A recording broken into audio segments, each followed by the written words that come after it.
Shalom Bapak Ibu, Saudara-saudariku yang terkasih dalam Yesus Kristus. Selamat berjumpa lagi dengan saya, Pastor Stefanus Chandra, dalam Insani, Inspirasi Sabda Allah hari ini, channel renungan yang sama kita cintai ini.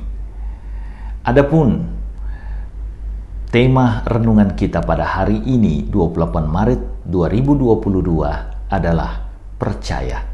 Mari kita awali permenungan kita dengan sebuah doa singkat. Dalam nama Bapa dan Putra dan Roh Kudus. Ya Yesus yang baik, terima kasih untuk hari baru. Terima kasih untuk undangan suci-Mu pagi ini guna percaya dan mempercayakan diri kepadamu. Engkaulah Allah kami yang hidup bersama Bapa dan Roh Kudus, Allah memerintah kini dan sepanjang masa. Amin. Bapak Ibu, saudara-saudariku yang terkasih dalam Yesus Kristus, adapun perikopa yang akan kita renungkan bersama hari ini diambil dari perikopa Injil Yohanes pasal 4 ayat 43 sampai 54. Mari kita bacakan bersama-sama.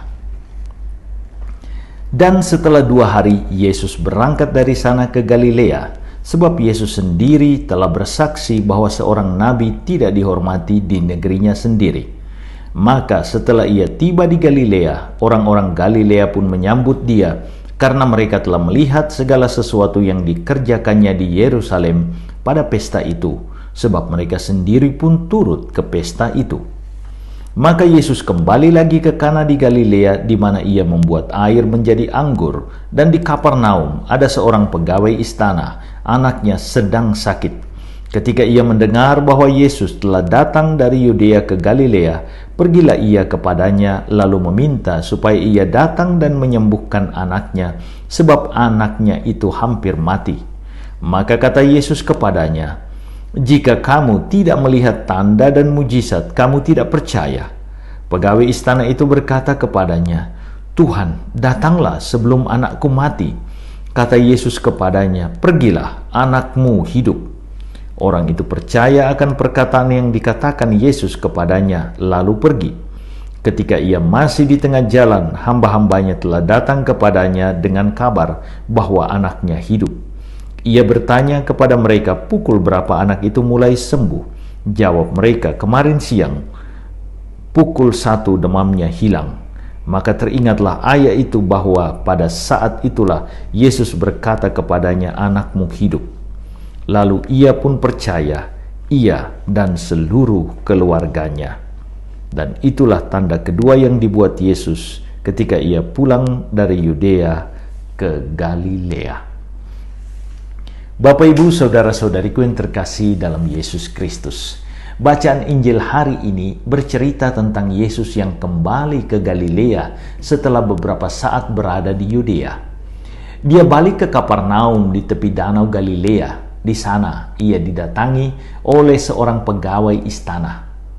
Satu-satunya istana di Galilea saat itu adalah istana Herodes Antipas, anak Herodes Agung.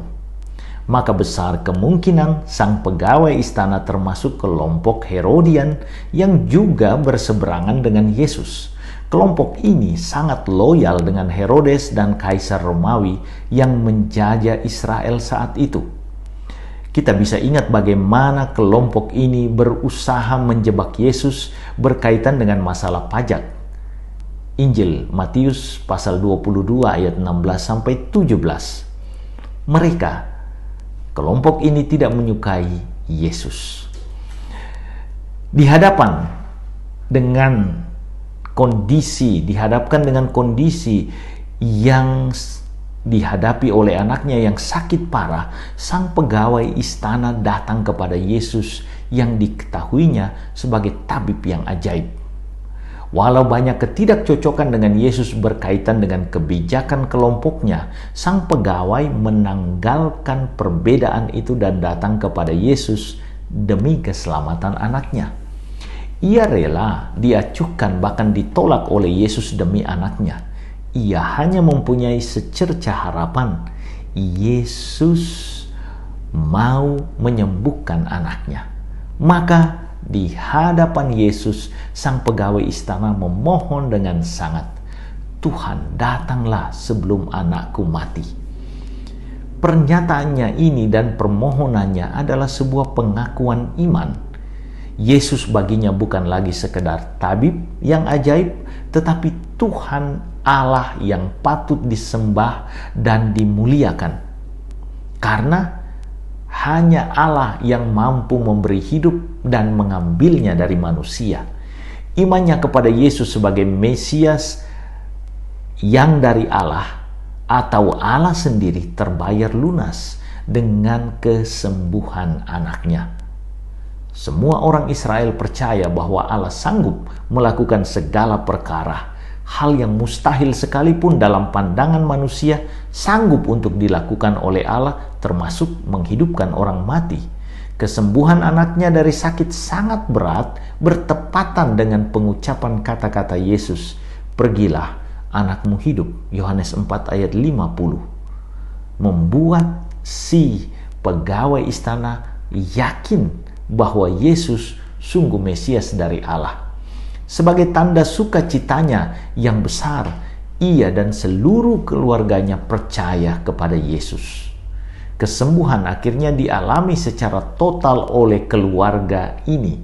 Anaknya diselamatkan dari kematian dan seluruh keluarga dibaharui dalam iman karena menerima Yesus sebagai juru selamat mereka. Saudara-saudariku, kita semua dipanggil untuk makin percaya kepada Yesus dan mempercayakan diri kepada tangan kasih penyelenggaraannya. Karena Yesuslah satu-satunya jalan kebenaran dan hidup. Yohanes 14 ayat 6. Pertanyaannya, apakah mujizat-mujizat yang dihadirkan Allah dalam hidup kita melalui berkat-berkat yang kita terima membuat kita makin percaya dengan mencari Dia dan mempercayakan hidup kita kepadanya? Patut kita renungkan. Tuhan Yesus memberkati. Ya Yesus yang baik, terima kasih untuk kehadiran dan kasih-Mu atas kami dalam rupa berkat. Semua berkat ini adalah undangan bagi kami untuk selalu mencari Dikau. Mampukanlah kami untuk terus memasrahkan diri kepadamu. Engkau yang hidup bersama Bapa dan Roh Kudus Allah memerintah, kini dan sepanjang masa. Amin. Tuhan bersamamu. Berkat Allah turun melimpah atas saudara-saudariku, keluarga saudara-saudariku, pekerjaan dan usaha saudara-saudariku, Bapa, Putra, dan Roh Kudus. Amin. Terima kasih saudara-saudariku yang telah mendengarkan sabda Allah dan renungan hari ini. Saya Pastor Marcel Lorotandung mengucapkan berlimpah terima kasih kepada Pastor Stefanus Chandra. Semoga Pastor senantiasa diberkati Tuhan dalam setiap aktivitas dan pelayanannya. Amin.